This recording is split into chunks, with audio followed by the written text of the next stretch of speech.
Published in 1980, A Thousand Plateaus was the second volume of the collaboration between philosopher Gilles Deleuze and militant anti-psychiatrist Pierre-Felix Guattari, titled Capitalism and Schizophrenia. The ramifications of this text are still being dealt with throughout a multitude of lines of research, its influence reaching everything from linguistics to physical chemistry. In this video, I will be discussing the 11th plateau, titled 1837, of the Refrain. We enter into this plateau with a discussion of the three aspects or movements of the refrain, which it makes or mixes. There is a movement from chaos to the beginnings of order, a movement which maintains an interior space for order, keeping chaos outside, and a movement which opens the interior space to cosmic forces. Paul Klee presents these three movements in relation to the black hole, or what he calls a gray point. The gray point begins its journey within the forces of chaos, then jumping over itself, constituting the terrestrial forces of the home, then launching out from itself, impelled by centrifugal forces of the cosmos. Just as a bird sings to mark its territory, the refrain is a territorial assemblage, always carrying the earth with it throughout all its functions. Thus, we may also understand the refrain in these terms. Sometimes there is a movement from chaos to the threshold of a territorial assemblage, what we will come to understand as directional components, or infra-assemblages. Sometimes there is a movement of the organization of territorial assemblages, otherwise referred to as dimensional components, or intra-assemblages. Sometimes there is a movement away from territorial assemblages for other assemblages, or for somewhere else entirely, henceforth referred to as inter-assemblages, or components of passage or escape. And sometimes all three movements occur at once. Continuing, Deleuze and Guattari acknowledge that milieus and rhythms are born from chaos. Milieus, they say, are vibratory, in other words, a block of space-time constituted by the periodic repetition of the component. There are many milieus of the living thing, namely, an exterior milieu of materials, an interior milieu of composing elements and composed substances, an intermediary milieu of membranes and limits, and an annexed milieu of energy sources and actions perceptions. Every milieu is coded, understanding code as being periodic repetition. However, they say of each code that it is in a perpetual state of transcoding or transduction. Transcoding or transduction is the process whereby one milieu serves as the basis for another. It is the communication of milieus. They say of milieus that they are open to chaos, which threatens them with exhaustion or intrusion. Rhythm should be understood as the milieu's answer to chaos. Both chaos and rhythm are in between two milieus. Chaos is thus not the opposite of rhythm, but the milieu of all milieus. There is rhythm in every communication between milieus. Being chaotic, rhythm is not meter. Meter assumes a quantifiable code in a non-communicating milieu, whereas rhythm is always undergoing transcoding. They say, meter is dogmatic, but rhythm is critical. It does not operate in a homogeneous space-time, but by heterogeneous blocks. It changes direction. To change milieus is constitutive of rhythm. Milieus exist by virtue of a periodic repetition whose only effect is to produce difference. The difference is the locus of rhythm, repetition being the locus of its production. It follows that productive repetition has nothing to do with reproductive meter. They highlight a particular case of transcoding, when a code takes or receives fragments of another code. In transcoding, it is not a case of simple addition, but the construction of a new plane of surplus value. We come to the point where we must account for the relationship between a territory and a milieu. Deleuze and Guattari say, the territory is the product of a territorialization of milieus and rhythms. There is a territory when milieu components become dimensional, opposed to directional, as such becoming expressive. The definitive characteristics of the territory is the emergence of matters of expression or qualities. The expressivity of the territory arises when it acquires a temporal constancy and a spatial range that make a territory, a mark, a signature. The territory is secondary in relation to the qualitative mark. The territory is a product of territorialization, understanding territorialization as an act of rhythm that becomes expressive, or of milieu components that become qualitative. Is this becoming expressive of rhythm or melody art? If so, the territory is a result of art. The artist is the first person to make a mark. They say, the expressive is primary in relation to the possessive. That is to say, expressive qualities delineate a territory that belongs to the subject that produces them. The quality is a signature, but the signature is the constituted mark of a subject. Like Duchamp's fountain, the territorial mark is a ready-made. However, in this respect, art is not the privilege of humans. They cite Messaline in saying many birds are artists in singing their territorial songs. The refrain is the result of the territorialization of rhythm and melody via a becoming expressive, and they become expressive because they are territorializing. This is not to go in circles. Instead, they are affirming the self-movement of the expressive qualities. We should not reduce expressiveness to the effects of an impulse triggering an action in a milieu, otherwise referred to as subjective impressions. Instead, expressive qualities should be understood as being auto-objective.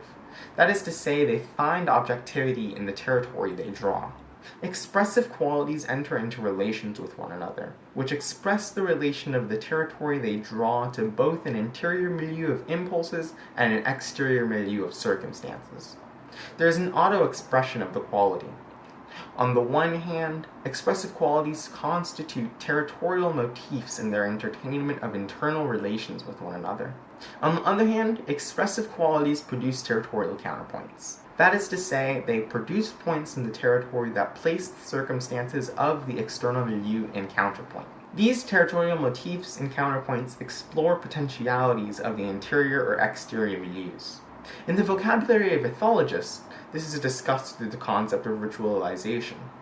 However, this does not account for the variability or fixity of non-pulsed motifs and non-localized counterpoints. Instead, Deleuze and Guattari argue that territorial motifs form rhythmic faces or characters, and territorial counterpoints form melodic landscapes. There's a rhythmic character when rhythm is no longer associated with a particular character, subject, or impulse, and instead is the character in itself.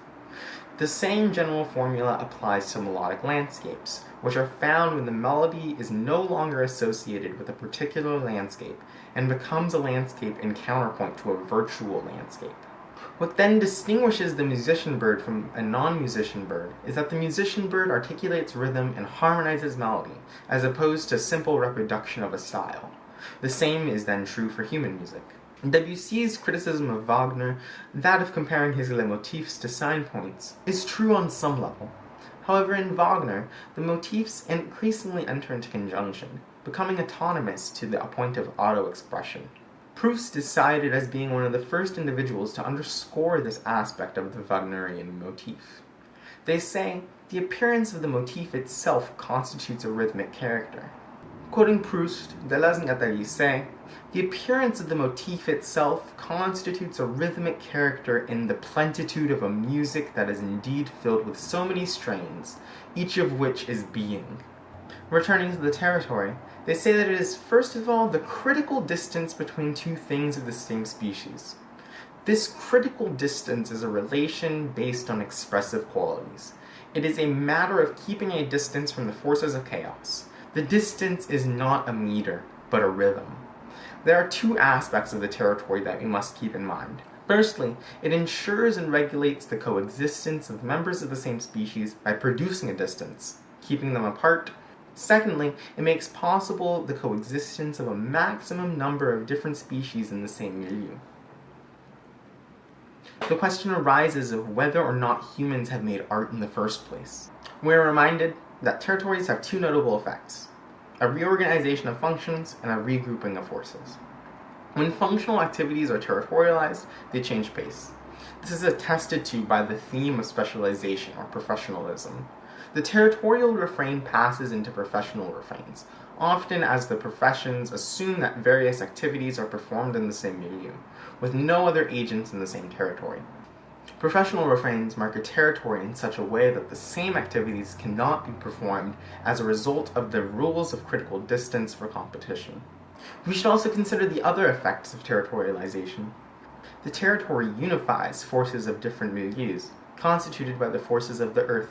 Although, In extension, the territory separates the interior forces of the earth from the exterior forces of chaos. This does not occur in intention. Ultimately, territorializing marks develop into motifs and counterpoints, and reorganize functions and regroup forces. We will continue to return to this moment.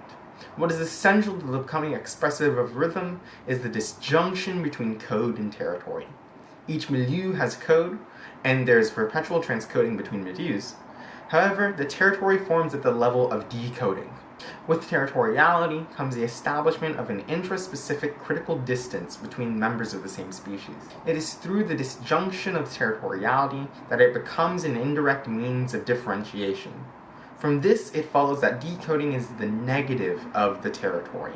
What has been discussed up to this point is the movement from forces of chaos to forces of the earth, from milieu to territory, from transcoding to decoding, a passage from infra-assemblages to intra-assemblages. In this same way, we cannot speak about intra-assemblages without discussing the passage of the refrain. As Deleuze and Guattari note, the refrain is any aggregate of matters of expression that draw a territory and develop into a territorial motif and landscape. What has been discussed up to this point is the movement from forces of chaos to forces of the earth, from milieu to territory, from transcoding to decoding, a passage from infra-assemblages to the intra-assemblage.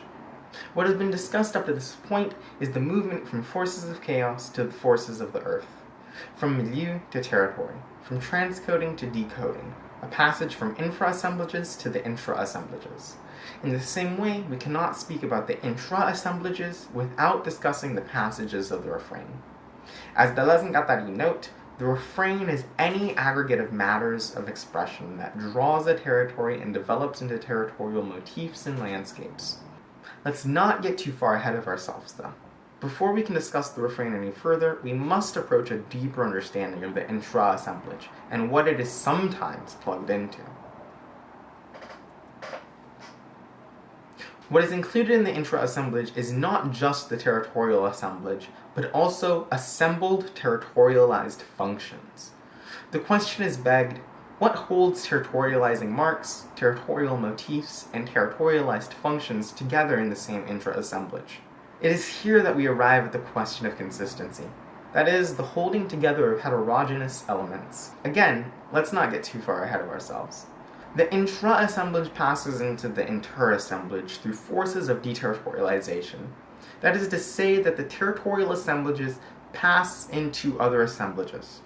However, none of these passages are necessary, but take place on a case-by-case basis. The ambiguity between territory and deterritorialization is what Deleuze and Guattari refer to as the ambiguity of the natal, understanding the natal to be the outside.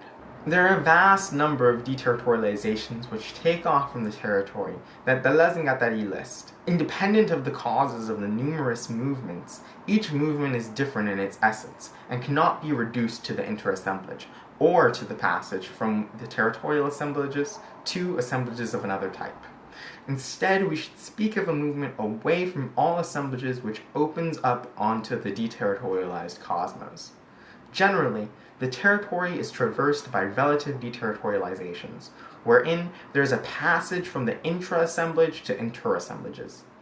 However, this is not the case for absolute deterritorializations, which we will discuss further in due time. What is important to note about the distinction between relative and absolute deterritorializations is that a relative deterritorialization is necessarily followed by a reterritorialization. The same is not true for absolute deterritorializations. It's here that they present the first classificatory system for refrains. Firstly, there are territorialized refrains that seek, mark, and assemble a territory. Secondly, there are territorialized function refrains that assume a special function in the assemblage. Thirdly, there are territorial refrains which pass into new assemblages by means of a relative deterritorialization. Fourthly, there are cosmic refrains which maintain the ability to move by absolute deterritorializations.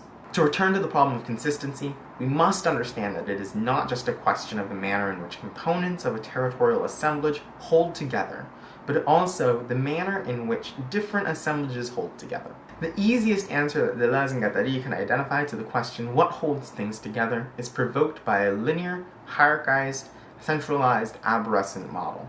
This is a model which is constructed of oversimplified binaries.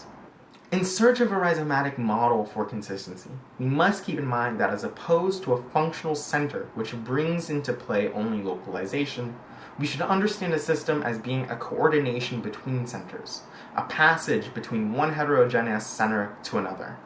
We may turn to Eugene Dupré for an elucidation of this type of model in his theory of consolidation. He proposes that life does not go from a center to an exteriority, but from a discrete aggregate to its consolidation. There are three implications of this which interest us. First, there is no beginning from which a linear sequence can derive, but intercalary events like densifications, intensifications, reinforcements, injections, and showerings. Second, and this is not in contradiction with the first implication, there must be a distribution of inequalities such that sometimes it is necessary to make a whole in order to consolidate. Third, there is no imposition of meter or cadence, but a superposition of disparate rhythms. Consolidation does not come after, but it is creative itself. Just like consolidation, consistency produces consolidated aggregates by means of intercalated elements, intervals, and articulations of superposition. Consolidation is simply the terrestrial name for consistency. Let us deal with a concrete example, that of the Song of the Chaffinch. Normally, this song has three phases. First, there is a succession of 4 to 14 notes which crescendo in volume, but decrease in frequency. Then there are 2 to 8 notes of a constant frequency, lower than the first. The song ends with a complex flourish. From the standpoint of acquisition, the song is preceded by a subsong. The distinction between the two, Deleuze and Guattari describe as follows. The subsong as mark or placard, the full song as style or motif, and the aptitude to pass from one to the other. What concerns them at this point in the plateau is what happens when the components of the subsong develop into motifs and counterpoints of the full song. They say the organization of marks into motifs and counterpoints necessarily entails a taking on of consistency. This occurs in such a way that they describe as color answering to a sound. There's a synthesis of heterogeneities, a machinic opera. Inasmuch as these heterogeneities are matters of expression, their syntheses form machinic enunciation. They continue, from the standpoint of consistency, matters of expression must be considered not only in relation to their aptitude to form motifs and counterpoints, but also in their relation to the inhibitors and releasers that act on them. This is the mistake of ethologists who restrict matters of expression to a binary distribution of these factors. Instead, what needs to be done is to approach matters of expression in terms of assemblage. It is not melodic and rhythmic themes which are constituted as a result of performance and recording, but the opposite. The consistency of a refrain takes primacy. The notion of behavior does not provide an adequate understanding of the natal, which stretches from the intra-assemblage to the cosmos. We have already encountered the argument that the territorial assemblage is inseparable from lines of deterritorialization in the direction of other assemblages. However, we have not considered the effects of deterritorialization on a given species at a given moment. Whenever a territorial assemblage undergoes a movement of deterritorialization, they argue a machine is released. To propose a distinction between machine and assemblage, a machine inserts itself into an assemblage, which is undergoing deterritorialization, and produces a variation of it. It is only when an assemblage has been freed by deterritorialization that we find a machine. Machinic statements are machine effects that enter in matters of expression. As a general rule, they say a machine plugs into the territorial assemblage of a species and opens it to other assemblages, causes it to pass through interassemblages of that species. However, the machine can also produce an opening onto the cosmos, or an effect of closure into a black hole. This closure occurs when an all too sudden deterritorialization occurs while cosmic paths are blocked.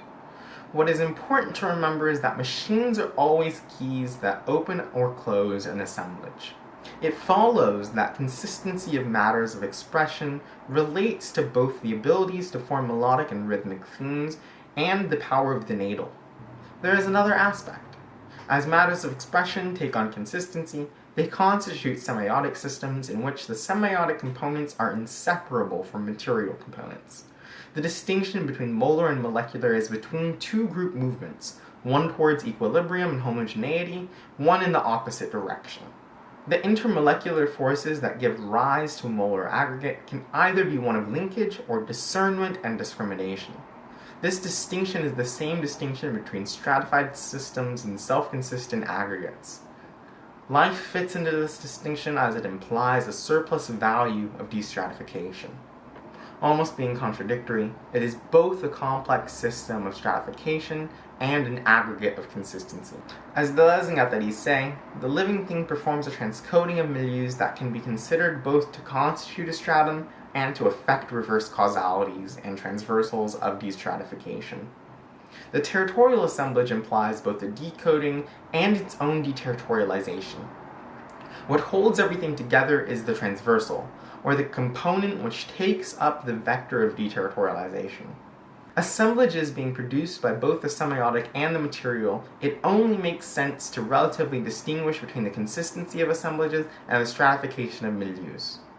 What should not surprise us is that the distinction we have been seeking is not one between assemblages and something else, but the two poles of the assemblage, that of the system of strata and the plane of consistency. We have made a lot of movements, first from milieus to territories, then from territorial assemblages to interassemblages, and simultaneously from the forces of the earth to the deterritorializing cosmos. Here they present two questions that guide the majority of what follows in this plateau. How did Paul Klee present the first movement towards the cosmos, and why has this word been selected? They point to Klee in first claiming that the first act of the artist is to observe their surroundings and grasp the naturing nature in natured nature. From there, the artist directs their attention to the molecular. The artist comes to believe that there are other worlds that they have not been told of. Finally, the artist opens up onto the cosmos. What it lacks is the people to carry with them. What follows is a fairly long discussion on the distinction between classicism and romanticism that if you're interested, I highly recommend you read this section of the plateau. What I will summarize from this section is that in classicism, we find an essential relation of matter's forms. In the modern age, which must be cosmic, this relation is replaced with a direct relation of material forces, understanding matter as molecularized matter and forces as forces of the cosmos. Turning back to Klee, they speak of a rendering visible as opposed to a reproduction of the visible. What we find in music is precisely a rendering of duration as sonorous. We have finally arrived at the mechanosphere, the plane of cosmetization of forces. This is Sun Ra's plane of duality of comprehension. Sun Ra's primary instrument being that of the Moog synthesizer was not a pure coincidence. This instrument was selected for its ability to molecularize sound matter and harness cosmic energy. It is the assemblage of the machine of consistency, namely the sound machine. The synthesizer takes the place of the ground in an a priori synthetic judgment for cosmic philosophy. Through the synthesizer, cosmic philosophy gains a motive attribute, the ability to make thought travel, just as Sun Ra envisioned. The cosmic artisan is the modern figure of cosmic action. As Deleuze and Guattari say, they are a homemade atomic bomb. The invocation of the cosmos is not a metaphor, but an effective operation from the outside of the artist's connection of materials with forces of consistency. Material thus has three principal characteristics. It is molecularized matter, it has a relation to forces which can be harnessed, and it is defined by the operations of consistency applied to it. In identifying three ages, the classical, romantic, and modern, we are not speaking of an evolution. Everything attributed to an age was already present in the preceding age. The freeing of the molecular was already found in the classical. As such, the cosmos has been present for all of time. They say, all history is really the history of perception, and what we make history with is the matter of a becoming, not the subject matter of a story. Becoming is present in a different way in every assemblage. A new classification system of refrains can be produced. Firstly, we find milieu refrains which come in two parts, one of which answers to the other. They turn to the relation of the piano and the violin, played in tandem for an example. Secondly, there are natal or territorial refrains which mark the disjunction between the earth and the territory. Among the examples used by Deleuze and Guattari are the lullaby, drinking song, work song, and military song. Thirdly, folk and popular refrains which are tied to a song of the people, bringing into play affects and nations. Examples are the Polish, the German, the pathetic, vengeful, and panicked. Finally, there is a cosmos refrain found in the sea and the wind. It is a molecularized refrain tied to cosmic forces. They establish a distinction between visual and sound arts by comparing the powers of deterritorialization held by each. The claim is made that color clings to territory and tends to dissolution when it deterritorializes. Sound, however, they say, invades us, impels us, drags us, transpierces us. It takes leave of the earth as much in order to drop us into a black hole as to open us up onto a cosmos. Continuing, they say, colors do not move a people. Flags can do nothing without trumpets. Lasers are modulated on sound. The refrain is sonorous par excellence. It is here that we find the double-edged sword of the refrain. Its capabilities to just as easily open up onto the cosmos as to declare a fascism of music. A refrain is also a crystal of space-time. It acts upon its surroundings, extracting from them vibrations, decompositions, projections, and transformations. With this action, the refrain has a catalytic function. And that is to say, it increases the speed of exchanges and reactions in its surroundings, assuring indirect interactions between elements devoid of a so-called natural affinity, thereby forming organized matters. As such, the refrain fabricates time. As they say, time is not an a priori form. Rather, the refrain is the a priori form of time, which in each case fabricates different times.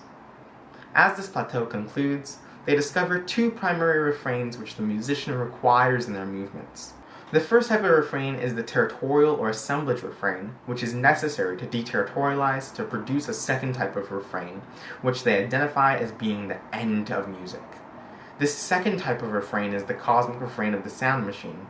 The goal, then, of the musician should be to deterritorialize the refrain above all else. They conclude saying, produce a deterritorialized refrain as the final end to music. Release it in the cosmos. That is more important than building a new system. Continuing, they say, the cosmic force was already present in the material, the great refrain in the little maneuver in the little maneuvers. Except we can never be sure we will be strong enough, for we have no system, only lines and movements.